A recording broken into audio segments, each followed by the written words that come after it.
मंडळी, ब्रह्मकमळ ही वनस्पती आणि फुलझाड दिव्य मानली जाते. ही वनस्पती ज्यांच्या घरामध्ये असते त्यांच्या बाबतीत कुठल्या सकारात्मक गोष्टी घडतात तर मंडळी, ज्योतिषशास्त्रानुसार तसेच वास्तुशास्त्रानुसार आणि धार्मिक दृष्टिकोनातून, त्यासोबतच पौराणिक आणि वैज्ञानिक दृष्टिकोनातून, त्यासोबतच आरोग्याच्या दृष्टीने सुद्धा ब्रह्मकमळाचे फायदे आपण जाणून घेणार आहोत. तर ज्योतिषशास्त्रानुसार ब्रह्मकमळाला अत्यंत महत्त्वाचं मानलं जातं, कारण हे फूल भगवान शिवशंकरांना अतिशय प्रिय आहे. या फुलाच्या प्रभावामुळे जीवनात सकारात्मक बदल घडून येतात. हे फूल भगवान शिवशंकरांना अर्पण केल्यास मनातील सर्व इच्छित मनोकामना या पूर्ण होतात.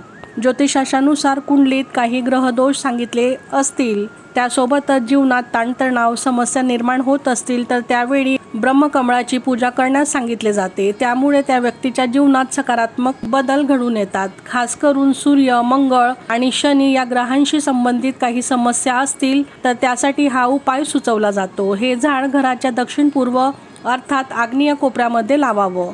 यामुळे तुमच्या घरात धनसंपत्ती, त्याचबरोबर समृद्धीची कधीही कमतरताही जाणवत नाही. ब्रह्मकमळाच्या पूजेने जीवनातील कष्ट दूर होतात आणि यशप्राप्तीचे मार्गही खुले होतात. वास्तुशास्त्रानुसार जर हे झाड घरात लावले तर ती वास्तू शांत आणि प्रसन्न, त्यासोबतच समृद्धिकारक होत असते. या वनस्पतीमुळे संपत्ती तर घरात कायम असते, शिवाय घरातील सदस्यांचे मन नेहमी प्रसन्न राहतात.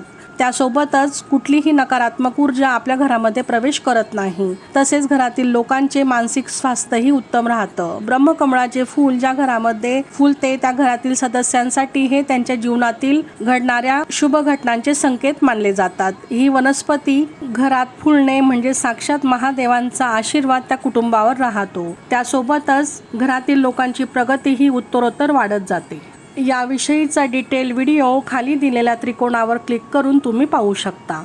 श्री स्वामी समर्थ.